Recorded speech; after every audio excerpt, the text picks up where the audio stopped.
Hello, everyone. Welcome back to Apex Science Academy's weekly problem. Today, we're going to talk about this math problem that deals with vectors.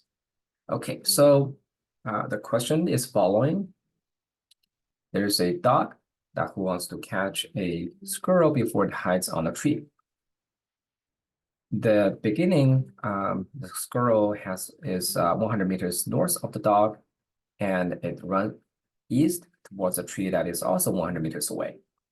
The squirrel can run at 3 meters per second. The dog can run at a maximum of 5 meters per second, but it cannot sustain the maximum speed for very long. Well, in fact, it only can do this for 20 seconds. And then after that, the dog has to switch to a lower speed, which is 3 meters per second. So that will take the dog for 20 seconds to recover before regaining its maximum strength.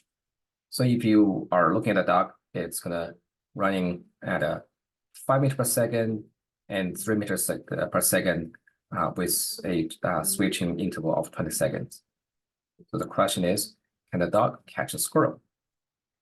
Well, so this is a problem where you first of all need to figure out which direction the dog should run. Well, obviously, in this setup, the squirrel is running towards a tree, so wasting no time, the dog should run towards a tree. If it approaches the tree first, then the squirrel, then mission accomplished because that it's going to catch the squirrel. If not, then the squirrel will climb up the tree and the dog will miss it. Okay, so that's our setup. Here's a diagram showing the configurations.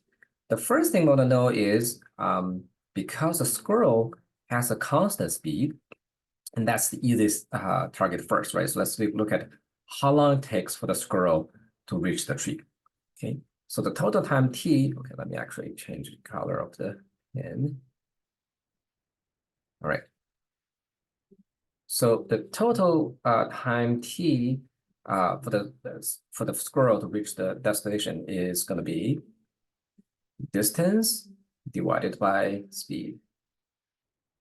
Okay, and that distance equals to 100 meters divided by 3 meters per second.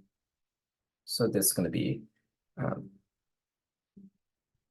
this meter per second. Sorry, this second. Right, so this is our total time t. Well, if you notice this number is approximately 33.3 seconds, and therefore it's bigger than 20 seconds. So that means during this time, the dog would have already switched the speed. Okay, so let's look at this carefully because it's just one and part of the second cycle, right? So let's look at this is total time t over here, right? So this is total time t, which is 33, okay, all right, 100 divided by 3 seconds. Now, within this time, the first 20 seconds,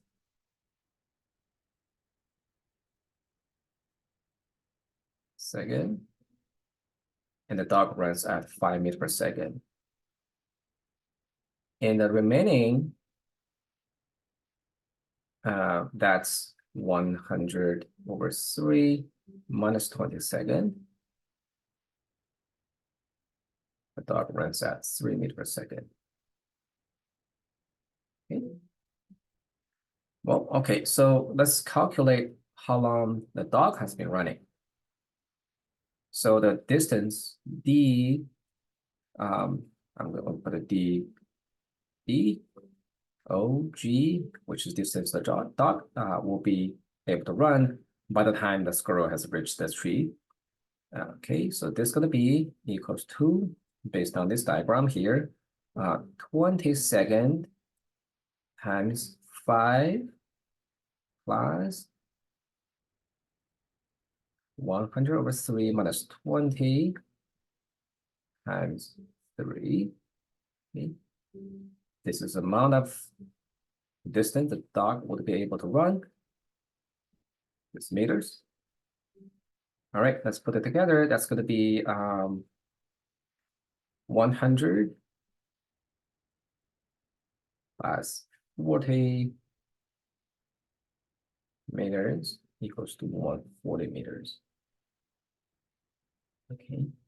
However, for the dog to be able to reach the tree, distance between dog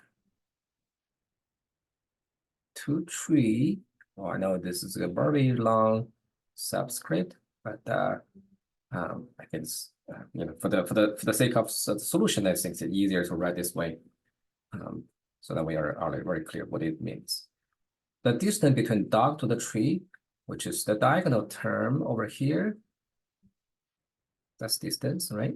This is the distance between dog to tree. Okay, that's gonna be